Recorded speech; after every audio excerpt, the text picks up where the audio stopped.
Martineau, il n'y a pas le temps pour la controverse. Il a jamais coulé l'eau sous les ponts. C'est lui qui la verse. Vous écoutez Martineau. Cube Radio. Alors, nous allons discuter avec l'analyste politique Nick Payne qui est avec nous. Salut Nick, content de te retrouver. Moi aussi, bonne saison, Richard.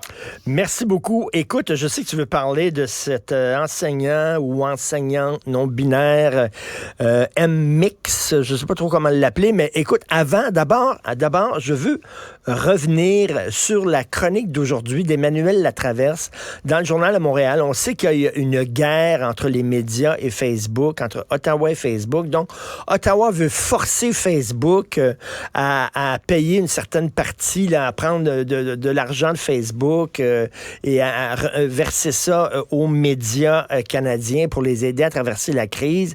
Facebook dit on veut rien savoir, donc on va boycotter les nouvelles du Canada sur notre site.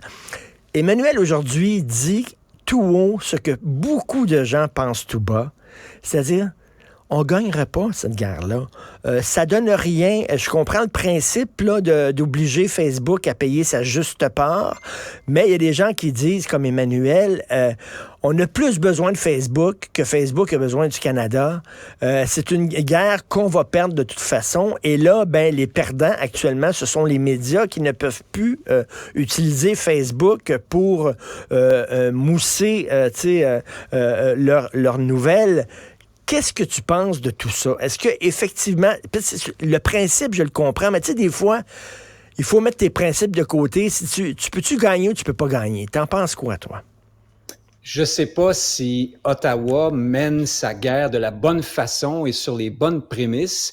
Et pour faire suite à ce que disait Emmanuel Latraverse, tu sais que l'agence Reuters, un peu plus tôt, dans le mois dernier, a consulté deux agences qui sont indépendantes l'une de l'autre et sont par ailleurs deux agences indépendantes tout court, qui s'occupent de mesurer la fréquentation des différents sites Internet. Et elles en sont venues, les deux, à la conclusion que depuis le bannissement des nouvelles par Meta, là, il n'y a au Canada aucune variation dans la fréquentation de Facebook. Ah non. Alors, tout est dit. Ça veut dire que ça donne rien. Ça veut dire qu'ils ne perdent absolument rien à bloquer les nouvelles, les liens vers les sites des grands médias. Facebook. C'est donc dire, comme le dit Emmanuel Latraverse, que la guerre sera perdue, à moins que quelque chose de nouveau entre en scène là, qu'on n'a pas prévu. Et plus largement, ce qu'Ottawa a dit, c'est essentiellement, là, Facebook profite de ces liens vers des sites de grands médias. Facebook fait de l'argent avec ça, donc il est normal que Facebook paie. Facebook est en train de faire la démonstration que c'est pas le cas, en fait. Et on s'en doutait tous. C'est même probablement, et je sais que ça fait un peu mauvais genre de le dire en plein média ce matin, mais c'est probablement l'inverse. C'est-à-dire qu'on est assez content, nous, quand on peut mettre les liens vers nos chroniques, nos articles, nos émissions sur Facebook, sur Twitter. Parce que, qu'est-ce que tu veux, ils ont pris toute la place et ils sont des canaux de diffusion importants. Alors, tu sais, l'année dernière, moi, chaque segment de mon émission de radio à Cube, habituellement, une fois mon émission terminée, moi, je m'en vais chez moi, puis je dis, tiens, le segment avec Nick, c'est intéressant, je vais mettre ça sur Facebook. C'est ça que je faisais, puis ça amenait des gens qui écoutaient Cube. Mais là, je peux pas. Donc, tu sais, c'est bien beau un principe. Tu sais, des fois, tu dis à tes enfants, là, tu sais, regarde, choose your battles. Choisis tes batailles. Il y a des batailles que tu peux gagner, puis je comprends le principe. En même temps, tu sais, maudit, c'est-tu ces entreprises-là qui vont nous dire quoi faire, puis qui vont être plus fortes que le gouvernement, tu comprends-tu? On a tendu les deux joues en même temps, là, un peu aussi. Hein? On aurait pu mener, d'après moi, cette bataille-là autrement. Là, Ottawa a voulu avoir l'air du valeureux combattant, qui regarde un peu de haut Facebook et Meta. Je vais vous mettre au pas, mais il aurait peut-être fallu jouer franc jeu et dire, écoutez, là, les médias ont plus d'argent parce que vous avez pris l'assiette publicitaire au complet. Il va falloir qu'on trouve une manière de récupérer de l'argent. Voulez-vous travailler avec nous?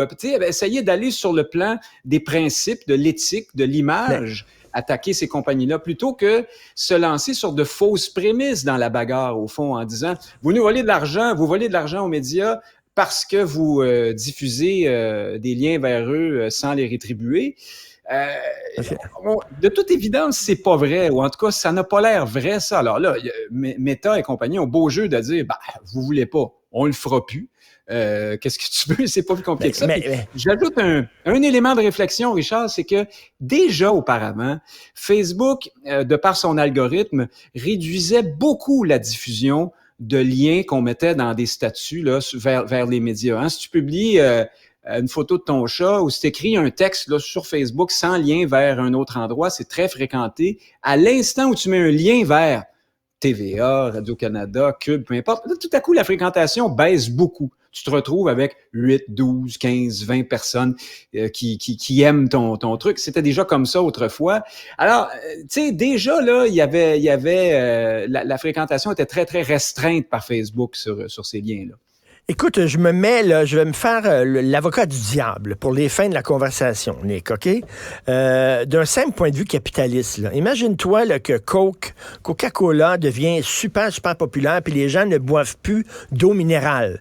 On a lâché le Perrier, puis on a lâché les autres eaux minérales. Est-ce qu'on va dire à Coca-Cola, ben là, c'est parce que là, vous ramassez tous les buveurs. Fait que là, vous allez devoir payer de l'argent à Montclair, puis à Badois, puis aux autres, au minéral, parce que vous êtes trop populaire. Puis ils vont dire, pourquoi vous nous punissez d'être performants? Ouais. Tu comprends? Des fois, je me mets dans le pot de Facebook en disant, là, oui, on performe, mais c'est ça le capitalisme aussi. C'est ça le capitalisme, oui.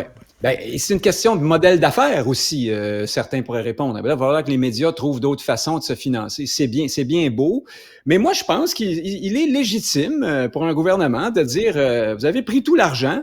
À un moment donné, il y a des lois là, anti-concurrence, anti-monopole, la politique, ça existe encore. On peut décider qu'on voudrait vous contraindre à octroyer certains montants, à nous redonner une partie de l'argent. Je sais pas comment ça pourrait se faire. Mais ce que je constate, c'est que la manière actuelle du gouvernement Trudeau ne fonctionnera pas. En tout cas, elle ne fonctionne pas du tout pour l'instant.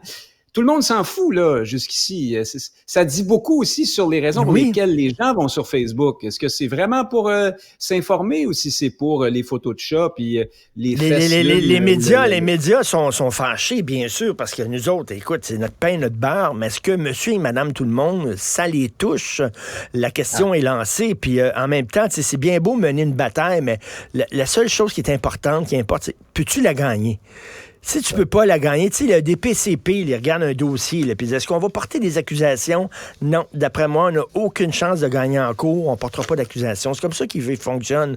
Donc, ce que dit Emmanuel, c'est que c'est bien plate là, à dire, mais c'est une guerre qui est perdue d'avance. Et tu sembles être d'accord avec elle. Et ce qu'elle nous apprend aussi ce matin, que moi je ne savais pas, c'est que si on devait obtenir les sommes demandées, Radio-Canada obtiendrait un peu la part du lion là-dedans, en tout cas trop proportionnellement. Ça, c'est un autre problème. Puis, dernier élément, ce problème-là survient dans un contexte qui est le suivant. Il y a une crise de confiance envers les médias, notamment en ce qui a trait à l'information, dans une grande partie de la population. Et pour bien des gens aujourd'hui, on oublie de le dire, là, mais on est un peu dans l'esprit de « Ah, bien fait pour eux. De toute façon, ils vont nous passer du wokisme et puis ils vont nous traiter de racistes à longueur de semaine. On veut pas les entendre, les médias. » Hein? Il y a de ça maintenant, là. Ça a été exacerbé chez une certaine frange de la population pendant la pandémie. Mais dans la guerre d'images, là, je suis pas sûr du tout qu'à l'heure actuelle, les médias aient le dessus sur Facebook, mais auprès de la grande population. Cet été, là, dans le petit milieu médiatique, on a roulé des muscles et puis on s'est encouragé. On a dit, ça y est, le Sainte Perpétue de Wendover a décidé d'annuler sa publicité de 4,25 $, tu sais. Mais ça, mon Dieu, c'est tellement un coup d'épée un coup de cure-dent dans les chutes Niagara, tu comprends, on n'y arrivera pas comme ça, c'est évident. Et qu'est-ce que tu vois dans ta boule de cristal? Est-ce que Ottawa va reculer en disant, là, regarde, on a plus besoin de Facebook que Facebook a besoin de nous autres? Tu le dis, là, d'entrée de jeu, là, eux autres, ça n'a rien changé dans leur situation à Facebook de bloquer les nouvelles canadiennes. Donc, il faudrait remettre la partenaire dans le tube. Et les gens politiques, on n'aime pas beaucoup ça. Alors probablement qu'on va essayer de sauver la face avec une entente à rabais ou quelque sorte de nanane qui voudra pas dire grand-chose, puis le problème restera entier au fond. Il faudrait probablement qu'on trouve une solution pour aller chercher du financement ailleurs, d'une autre façon, ou alors vraiment qu'on contraigne encore là, moi je sais pas comment on peut les contraindre, mais à tout le moins qu'on les amène dans la discussion sur des prémices plus saines, en disant c'est vrai, c'est le capitalisme, vous avez gagné, vous êtes très fort, mais là, il n'y a plus d'argent pour l'information, c'est un problème. Tu sais. Oui. Puis là, peut-être qu'à un moment donné, il pourrait être sensible à ces gens-là. Tu sais, Twitter autrefois, puis Zuckerberg aujourd'hui, là, ils veulent avoir l'air progressiste et du bon côté des choses et en faveur d'une information bien faite et tout ça. Alors peut-être qu'ils pourraient être sensibles à une campagne qui irait en ce sens-là, plutôt que campagne perdue d'avance où on dit « vous nous volez de l'argent ». Ça mènera nulle part, en fait. Tout à fait. Écoute, Mix, comment on dit Monsieur X, Mix, Mex, c'est quoi là? On dit Mix. Ouais. Mix. Alors ça, c'est un enseignante non-binaire en Montérégie là, qui veut qu'on l'appelle Mix. Qu'est-ce que tu penses de toute cette histoire-là? Et cette personne-là a reçu des menaces de mort, puis on s'entend que ça n'a pas de maudit bon sens, là. Fait que d'un côté, tu as des gens qui font la promotion de la théorie du genre à l'école, puis c'est complètement délirant. Et de l'autre côté, tu as des gens qui capotent bien raide, puis qui font des menaces de mort. Et la haine. Bon, d'un bord comme de l'autre, ça n'a pas de sens. La haine sur les réseaux sociaux, c'est un phénomène en soi, c'est un problème en soi qui est grave, auquel il faut qu'on s'attarde. En même temps, c'est une chorégraphie à laquelle on est habitué, ça maintenant, hein, chez les tenants de toutes sortes de cabales idéologiques, là, toutes sortes de militants font beaucoup ça à notre époque, c'est-à-dire que ils se mettent en scène comme victimes en prenant pour appui la violence qu'ils suscitent sur les réseaux sociaux.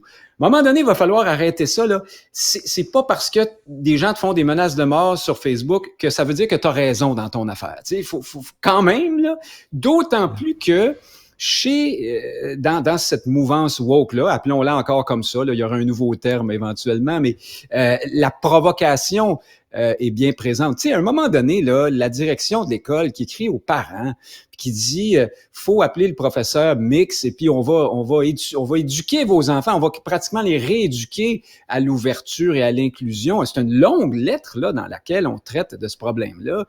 Moi, je comprends les parents d'en avoir un peu ras-le-bol. C'est pas seulement des complotistes puis des flyers puis des drôles de zigotos là qui ont réagi contre ça. La réaction est épidermique dans la population parce qu'on est un peu tanné d'avoir l'impression de se faire fourguer là, de l'idéologie. Puis là, c'est envers les enfants aussi. Là. Et écoute, je vois la pointe que tu lances à Isabelle Richer de la Presse, là, qui a écrit un texte en disant... À Isabelle Haché qui dit... oui, excuse-moi.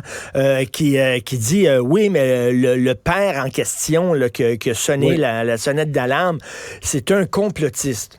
Et alors, même si effectivement c'est un complotiste, là, mais peut-être que là-dessus, il a raison. Même une horloge brisée donne la bonne heure 2 fois par jour. Oui, de toute façon, on dit ça, on n'a rien dit. Là. Ce ne sont pas toujours les complotistes les plus flyés qui dénoncent ces affaires-là. Tant s'en faut là, depuis que le wokisme prend de l'ampleur. Et puis, tu as posé une question en début de ce sujet-là. C'est comment on dit ça? Mix, tout ça, d'accord? Puis ensuite, là, comment on va lui parler dans la classe? Mix, vous êtes gentil, pourriez-vous... On finira jamais. Puis cette ou ce prof-là devra enseigner le masculin puis le féminin éventuellement. Comment ça va marcher? Et là, moi, je veux arriver à la question de la langue française. On sait qu'au Québec, 27, dans la dernière étude sérieuse publiée là-dessus, là, 27% des diplômés universitaires sont analphabètes fonctionnels, 40% des diplômés du collégial. On peut-tu essayer d'apprendre le français sans, en plus, se lancer dans ces combats pour faire rentrer des mots qui n'ont aucune assise étymologique, aucune logique quant à la syntaxe de la langue. Yel, ul, ol, machin, mix, sans compter là, le saucissonnement des mots avec les points, puis personne ne le fait de la même façon. Parce que yel, c'est bien beau, yel, mais yel est belle ou yel est beau? Il y a les On boubelles, c'est vraiment donné. On ne finira pas. Il paraît qu'il faut que tu dises bello, je crois, mais on finira jamais. Puis encore là, non, mais de toute façon, ça va faire, là. Le français est en délabrement dans l'école québécoise. Lâchez-les avec ça. Et parce que, écoute, là, la dysphorie de genre, ce serait, et là, les chiffres varient, là, j'ai regardé Statistique Canada ce matin, c'est moins de 1% de la population qui est touchée par ça ou qui se dit non-binaire. Il me semble, moi, qu'une personne qui est dans cette très petite cohorte, qui est par ailleurs saine d'esprit, qui n'est pas en psychose, en névrose, en dépression, comprendra que le monde entier ne se fend pas en quatre pour essayer de l'appeler mix. Il me semble qu'il doit y avoir moyen de composer avec ça quand tu es membre d'une aussi petite minorité. Puis là, je tiens à dire que oui, je suis d'accord avec ce que on aménage une société dans laquelle les gens qui sont aux prises avec ces situations-là se sentiront bien, acceptés, aimés. Il faut qu'on les accompagne. On apprend leur existence, là, tout récemment. Là. Tu sais, c'est pas comme l'homosexualité, les droits des gays et lesbiennes autrefois. On savait que ça existait depuis des millénaires. Les mots existaient déjà dans la langue française pour en parler. Là, ici, c'est un phénomène par lequel l'idéologie est arrivée avant la réalité. Là. On s'est mis à nous parler de ça, là. Et là, c'est comme si, c'est comme, t'as 50 personnes qui vont souper chez toi. Il y a une personne qui est végétarienne, mais là, il faut que tout le monde soit végétarien autour de la table. Et te dit une chose très importante. Oui, il y a eu des menaces de mort et c'est épouvantable, mais on a quand même le droit de critiquer. Tu te souviens, au lendemain de la tuerie épouvantable de la mosquée de Québec, là, il y a des gens qui disaient, à cause qu'il y a eu ce drame incroyable-là, ce massacre, on n'a plus le droit de critiquer l'islam. Ben, je suis désolé, non. Oui, tu sais, c'est pas parce que tu critiques l'islam que tu es nécessairement du côté des gens qui veulent tirer ces musulmans. Tu comprends? Mais non, évidemment. Alors, on comprend que le sujet est explosif, qu'il y a des façons de le faire, des moments pour le faire, mais effectivement, on ne peut pas contraindre l'entièreté d'une population au silence sur un sujet donné parce qu'il y a un crackpot, une ordure, hein? C'est un monstre qui a commis un geste épouvantable. Évidemment, on comprendra là, qu'il y a des précautions à prendre, mais non, effectivement. Mais il y a un sujet sur lequel, par exemple, Richard, on n'a pas raison, toi et moi, c'est qu'au Québec, s'il y a 25 francophones et un anglophone autour de la table, tout le monde parle anglais, par exemple. Ça, c'est sûr. Ça, c'est sûr et certain. C'est comme ça qu'on est fait. Toujours un plaisir de discuter avec toi, cher Nick. Je suis très content que tu fasses partie de l'équipe. Merci beaucoup. Réciproquement. Bonne journée. Merci à toi, salut. Salut, bye.